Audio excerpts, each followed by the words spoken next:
Magkasamang ininspeksyon ng mga kawani ng Department of Public Works and Highways Bicol at ng pamahalaang lalawigan ng Albay ang natenggang konstruksyon ng 4 lanes Kilikao to Binitayan Bridge sa bayan ng Daraga, Albay. September 2024 pa nang pasimula ng konstruksyon ng second phase ng proyekto.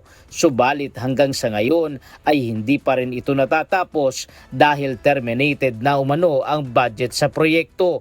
82%.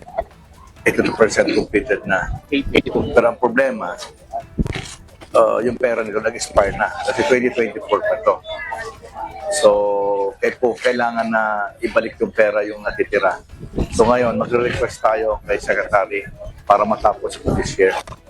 Ang kontraktor ng nasabing tulay ay ang kumpanyang SunWest Construction sa Albay na pagmamay-ari ni dating Ako Bicol Party List Representative Saldico. Sinabihan ko si Director Tanggol. Tingin ko, yung mga taong bayan, lalo na dito sa Daraga, hindi na siguro sila papayag na umabot pa itong 2027, kaya dapat gawa na natin ang paraan. Sa taya ng DPWH, mangangailangan ng 56 million pesos na karagdagang pondo upang matapos ang konstruksyon ng natenggang proyekto.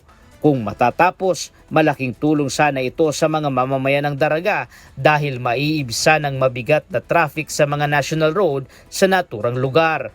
Sa oras na makumpleto, magiging madali na ang biyahe ng mga Albayano na manggagaling ng District 2 patungo ng District 1 nang hindi na kailangang dumaan sa main road at city proper ng Albay.